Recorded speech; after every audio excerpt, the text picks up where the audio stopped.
we're gonna eat. Just like chew, be demure, be mindful, be cute. Yeah, welcome back. I'm Shahina, my co-host. My name is Nabila, by the way. I don't know if anyone knows that. So we are here to talk our opinion, laugh a lot, swear a lot. I do feel in this season we haven't sworn as much. Because we've matured and we're growing and we are so big now. We are so big. I don't even know if we're gonna add these videos, but I mean we are recording video as well. I think we must then. It's a vibe. I mean, okay. Cool. So we are here to talk about this is like not our usual.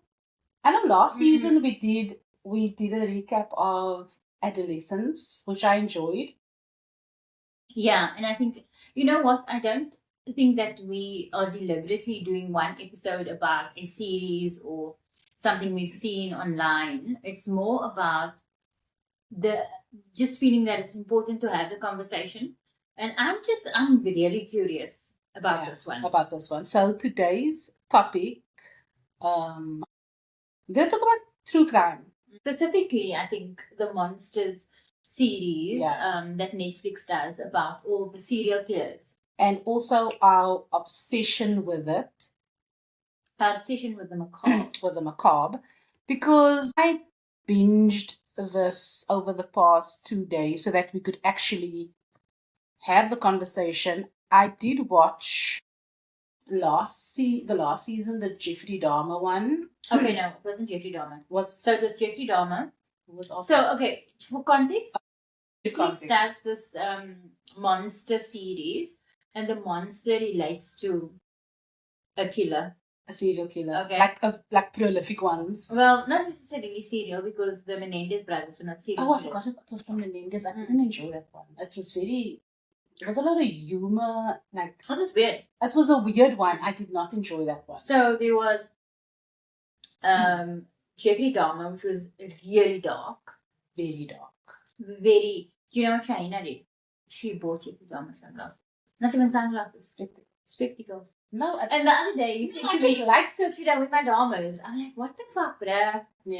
Yeah. So anyway, that also. So we'll talk about, and the thing is, people say it online, like they call it Jeffrey Dahmer spectacles. Absolutely, I was looking for new frames. But those types of Dahmer range. But the thing is, those specific spectacles existed long before him. Yeah, but now we call it. But now we're calling it that, like it's a joke. Bring it in. So, what we're talking about is why the fuck is Netflix doing this? Who asked for it? Who's asking for it? I'm watching it. But part of the problem. Part of the problem, and also why am I so fascinated? I wouldn't say I'm obsessed. I'm fascinated. I'm also fascinated, but why are we watching this guy? Okay, so I have very many issues with this. The first is the sensualization. What? Sensationalization. Not the sensualization. Sensationalization. Why are you sensationalizing these killers? Why are you casting them as really hot men? Yes. Why are you doing this to me? Because not monster series, but it was interesting to me that for the Ted Bundy film, they cast Zac Efron. Now I know Zachy had an accident. He was a hottie. I know he had an accident on set with his face and he had jaw reconstructive surgery, whatever. But Zac Efron is an objectively attractive man. Well, I don't know what your tastes are, but I mean, he's aesthetically pleasing to look at for a lot of people. Zac Efron, have you seen what Ted Bundy looks like? He's not ugly. He's not ugly, but he's no Zac Efron. Yeah. Okay, I hear you. I just think it feeds into the narrative that the serial killers are attractive or sexually desirable. I want to know why they do that. Obviously, to encourage women like us to. I mean, these men do get fan mail. Like in prison. Like they do get fan mail. One of the Menendez brothers got married to one of his fans. They had more fans than most people. Okay, so the Sensationalism. that thing, okay, that bothers me a lot. A lot. Because I also watch a lot of documentaries. Yeah, I just literally said now that I feel like I am kind of over this and I would rather watch the documentary because who's asking for this, number one? And why are you giving me these dramatizations of these events when you can actually just give me the facts? The facts. Just give me the documentary. Don't add in, like, especially the Ed Gein one. Let's talk specifically about the Ed Gein Let's talk about the Ed Gein one. That was the worst. I think the Ed Gein one was really bad for me. But were you disturbed? I was extremely disturbed. I like Charlie Hunnam is an extremely attractive man. Like, on a normal day? On a normal day, Charlie can get it. But even with his Ed Gein eyes. Even with his Ed Gein eyes and that. And his Ed Gein voice. And his Ed Gein voice. I can't do the voice. I really try. I practice, but I'm like, I can't. But now the thing is, so Charlie Hunnam played. I think he played the role well. I think he did a good job. Well, I didn't know Ed. But I don't know. I think he portrayed a character. He portrayed an extremely disturbed man in an extremely disturbed way. So I guess kudos for the casting. Then there was the section, these breakaway parts of the series where they showed this World War II Nazi lady that also had Ilse Koch that was obsessed. So she was a wife of one of the guys who looked after the prisoners in the camps. Yes. But she she experimented on people. Really gruesome, really inhumane experiments on people. She was seen, Ed looked up to her as, wow, this is amazing. She was his role model as someone to emulate. He was obsessed with her. Mm-hmm. So they would do these breakaway scenes where they would show scenes of Ilse and the things she was doing at the height of her power. And obviously her fall and when she was caught and she had to stand for her war crimes and she was sent to prison. So there was that. They did that. And then they also showed us like scenes from Alfred Hitchcock and the film Psycho and how horror became a genre and the horror and gore and how that became a genre and how it became obsession. Sex horror and how those horror films that he consumed as a young person fed into how he committed his crimes. No. Or it was before. Or was it before Alfred? So showing how Alfred fed into or took from Ed Gein's story and then put it onto screen and how he reveled. I hated that scene. In cinema. Yeah, so it was actually it brought him so much pleasure sitting in the cinema to see the horror that people were experiencing watching his movie. Yeah. And people were literally throwing up and this man was gleeful that people were having such a visceral reaction to what they were seeing on screen. And there's a conversation with Alfred and I think the not directors, but rather producers of his films. And where this person says, people want to see this. They want to see the sex horror. Yeah. And for me, that's also, I don't know if it's fascinating or what. It's more like, what the fuck kind of thing for me. The sexualization of everything. So is everything around? So it was obviously aroused by dead people, dead corpses. Yeah. Okay. Oh, corpses are dead. Oh yeah. So when Netflix said, okay, the next guy is going to be Ed Gein, I went and check out who the fuck is Ed Gein. I thought it was Ed Gein. I thought it was Ed Gein, but anyway. But there was one person who said Ed Gein. Yeah. It was like, no, who are you, brother? Who are you? Anyway, So this is what I find extremely interesting about this particular season. There's an episode dedicated entirely to his mother. Hated it. And the influence of her, who she was. A keen man will never lay with a woman. Only a mother could love you. Yeah, a keen man must never be a child. The burden, give another woman the burden of a child. The burden of a child. She was Mormon. Yeah, No. I don't know what Jehovah. she was. But so there was a lot of shame for him around sex. And She had found him cross-dressing, wearing her clothes. For masturbating her underwear. Or something, and then I remember that scene where he's literally standing on a bucket naked and she's choking himself and masturbating. It was just, guys. But she also punished him in some way. Anyway, my point is this.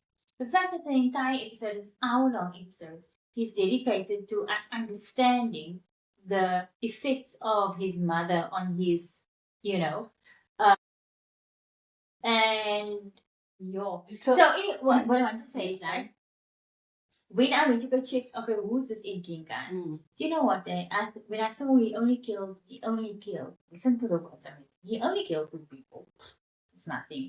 Oh, he only dug up dead bodies. It's not like that's. It's not that deep, whatever. Later in the series, I think when the police sheriff interviews him, he says there's evidence that you killed over 200 people. Based on the amount of bodies or what they found, it seemed like he killed over 200 people, but he did dig up bodies, so it could look like he killed that many people. But they only found evidence of 2 murders. But they found evidence of 200 different bodies. Yeah. So that is... Do you know what they found in his home? Okay, give us a bit of a list of what they found. They found 9 preserved vulvas. You know what's a vulva? 9 of them. Google it, we're not kidding. They found leggings stitched, made out of skin. Tell them about the belt. They found a belt, full belt. Guys. Little nipples. A lampshade, human skin. You just see a nipple there. Yeah. Covered chairs with skin. And even the suit. A corset. So that was interesting to me. Not interesting in a good way, but it was interesting that him doing this was him trying to embody a woman. And Ilse, but what not was Ilse, the transsexual, that was actually not the transsexual speaking to him, but the psychologist telling him that he's a gynophiliac because he actually wants to penetrate a woman's body. He wants to embody a woman, but through violence. Not that he's not actually a transsexual. He's a gynophiliac. It's the first time I heard that word. I didn't know. I never heard the term before.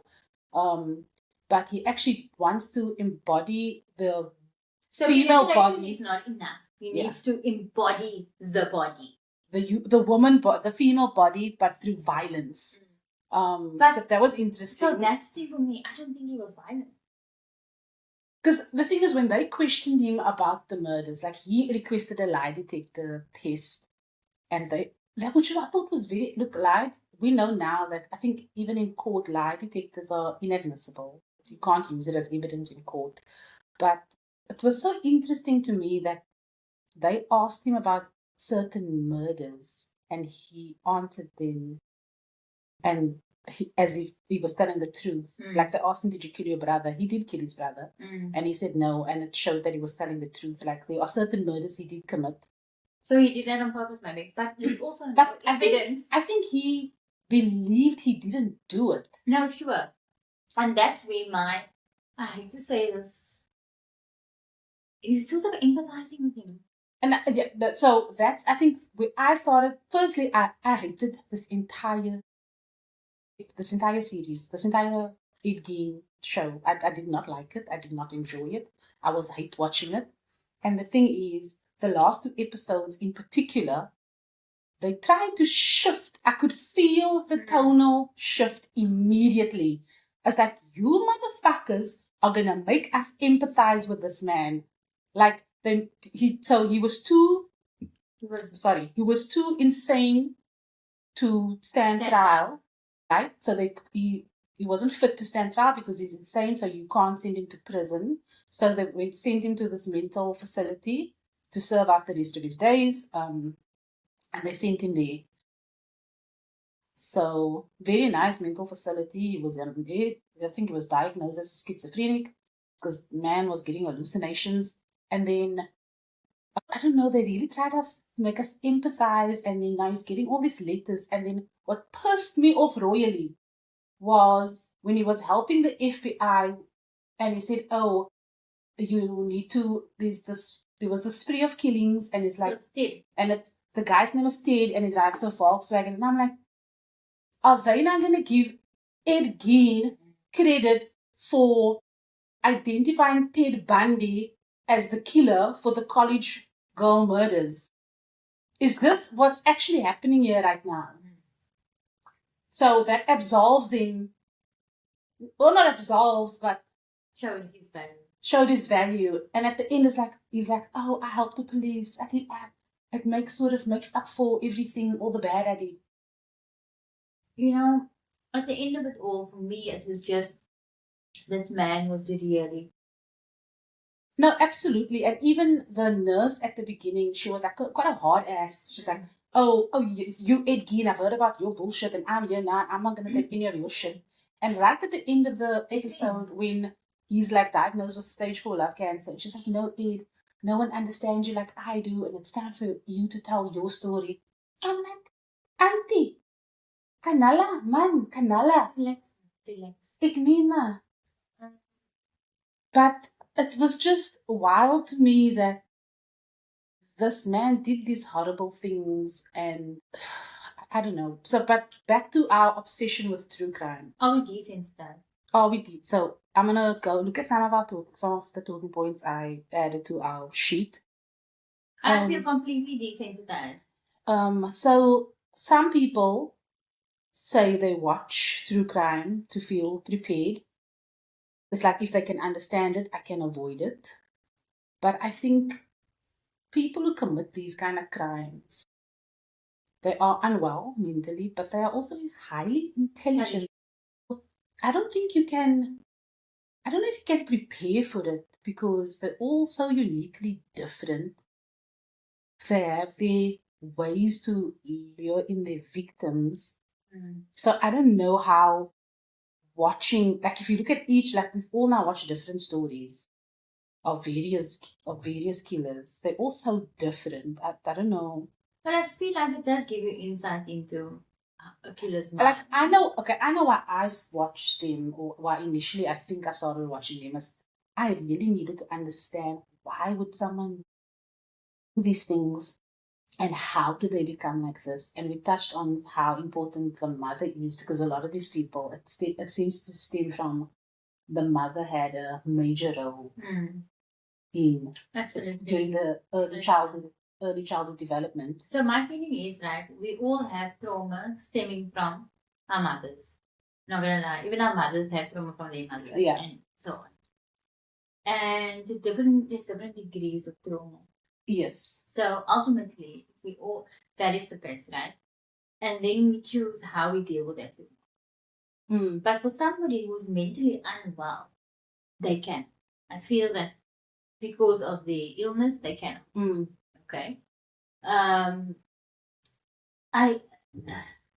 am yet to watch something where I feel like somebody like Shaina, who I know and trust and love, would do such a heinous thing. A person who we as society say, no, there's nothing wrong with it, it's fine.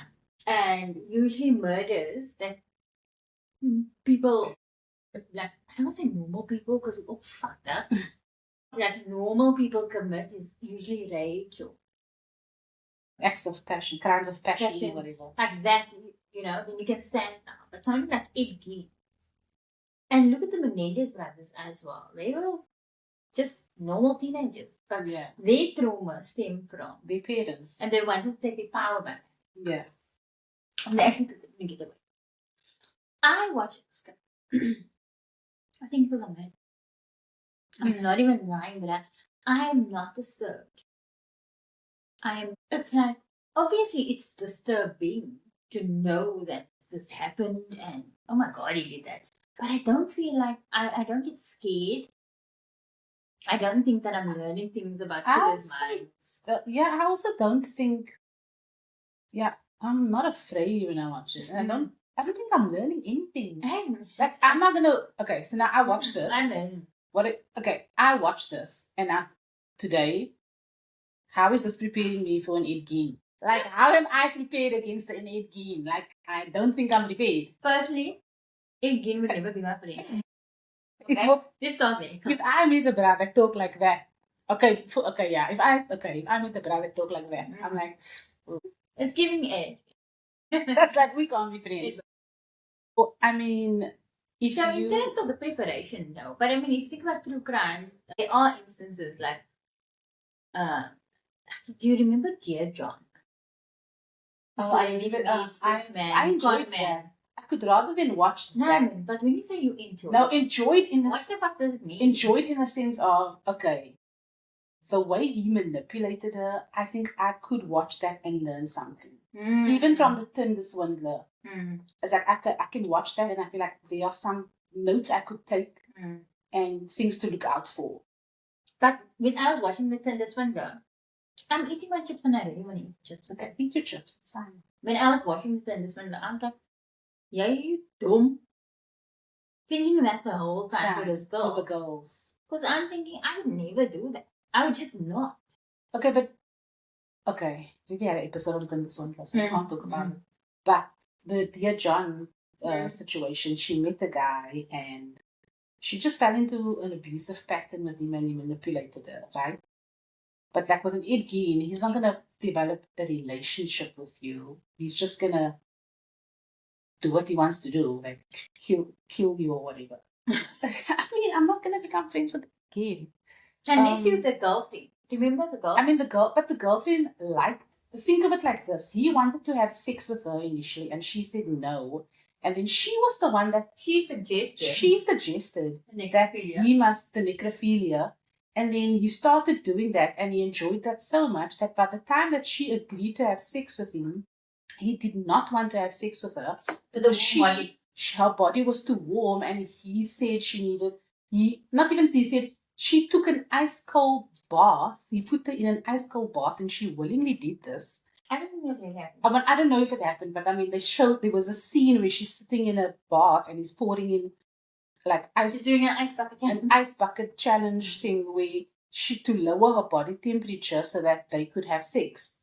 Because she was also a bit of a psycho. I mean, she took pictures of the bodies that he was carving up in the box. So, I mean, they found them. She found them matching him. So, and then I don't know if she knew the extent of his crimes, but also when you watch the series and you go into the house from his POV, the house looked normal. That was shocking to me because when it was quite nice. When the police raided the house, I was like, when did the house get this fucked up? Like it looked plague. It was like the stench. And the thing is, Adeline used to come into the home all the time, so she also seen. Adeline's a wild one for me. Yeah, Adeline was also a sick puppy. So, I mean... Why else are people watching this? What is the intention? I mean, I don't know why people... Is it entertainment? Are we watching it out of fear? Are we just obsessed with the macabre? I'm definitely obsessed with it. With the macabre. Fascinated. What is it about this type of content that draws us in? Is it just because it's just unusual? It's not... Commonplace one. Because we're the same type of people that will watch K-pop Demon Hunters and enjoy it. But then we'll also watch this. I don't want to say enjoy it because I'm not getting enjoyment out of it. So it's not enjoyment. It's just a fascination. Because I can't say it's enjoyment. I'd be lying if I say that I was enjoying myself. I was just like, what am I watching that I can't not watch? I can't look away. But I can't look away. The minute I knew the season was available, I had to watch it. And then if you think about the victims of many of these, no mention. There's no mention of the victims. Obviously, the victims are just nameless people. Generally they are women, other than obviously in Dharma's case where the victims were black. But it was still a marginalized community. And I think that in that case they were only not women because Dharma was gay. Yeah. Oh yes. Yeah.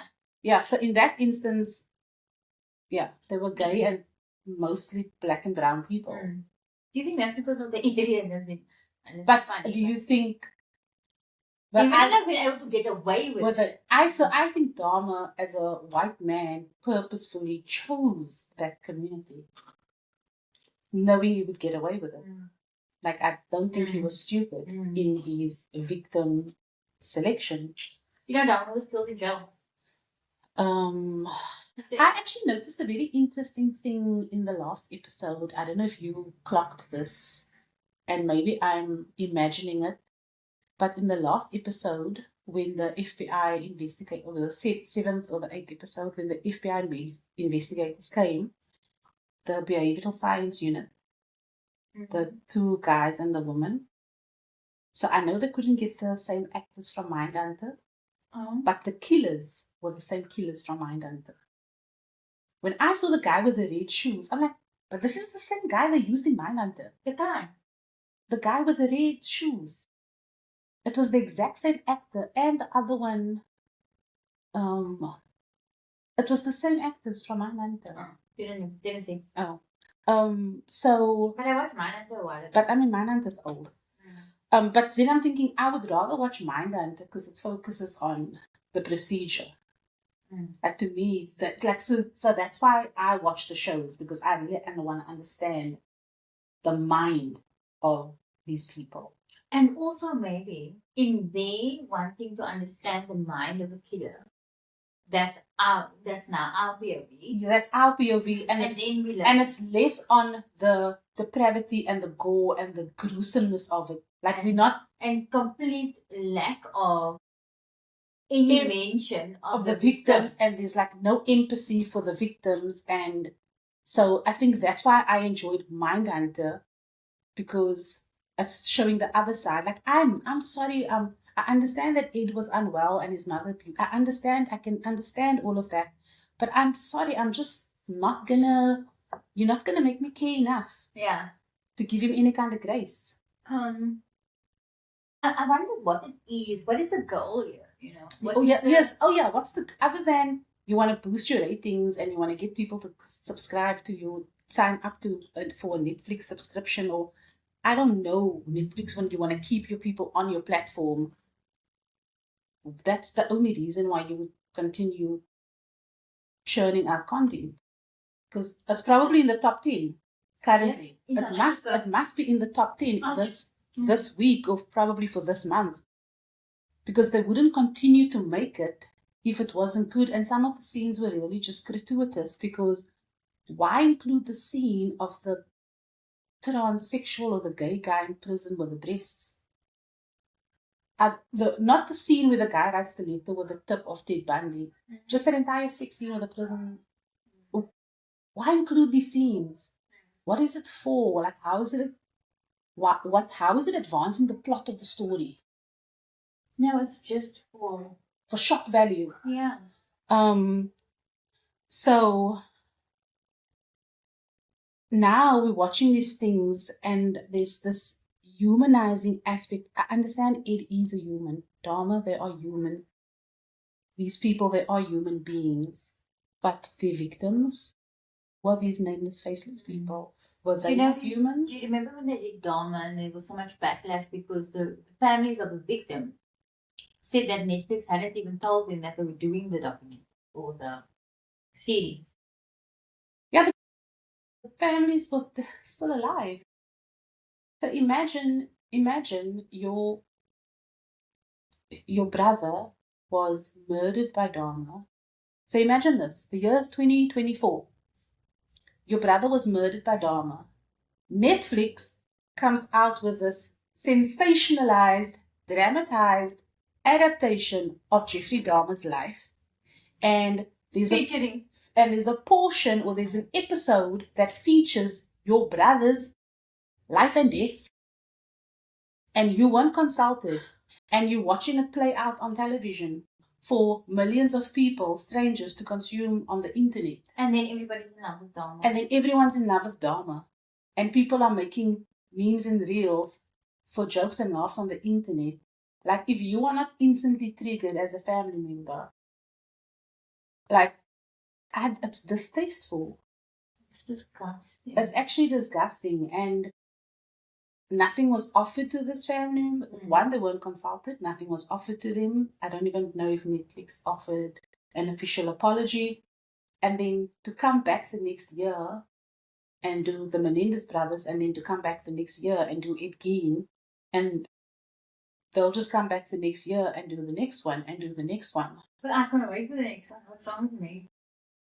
Now they're going to do the guy with the red shoes, because I want to see that one. The guy with the red shoes, he's a clown. Wayne Gacy. Yes. They called him something else, but okay. But I watched all the Wayne Gacy documentaries. The minute I see Wayne Gacy, then I'm like, God. He's a big guy. He's the big guy. Cool.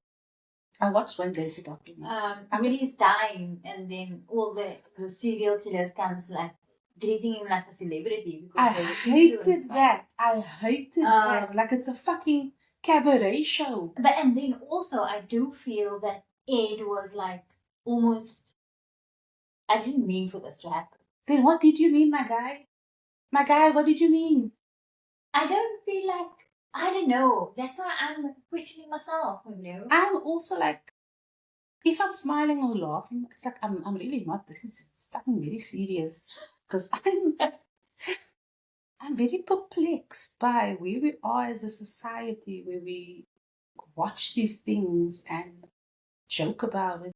And that's not to say you can't joke about anything. In fact, you can joke about anything, but you know, usually my daughter Liao will watch the true crime stuff.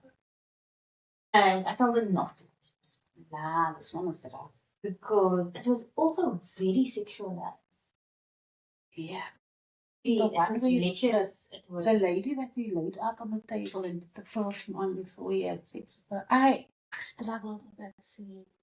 I think I forwarded a little because I'm like, I'm not watching this. Like, I know it was just acting and I wonder how my face was when I was watching it. I actually thought they're really going to show us this. And when they cut to the scene where he's going to have sex with his actual girlfriend who's a real live person, I'm like, oh, so you're not going to show us that. Not that I wanted to see that either.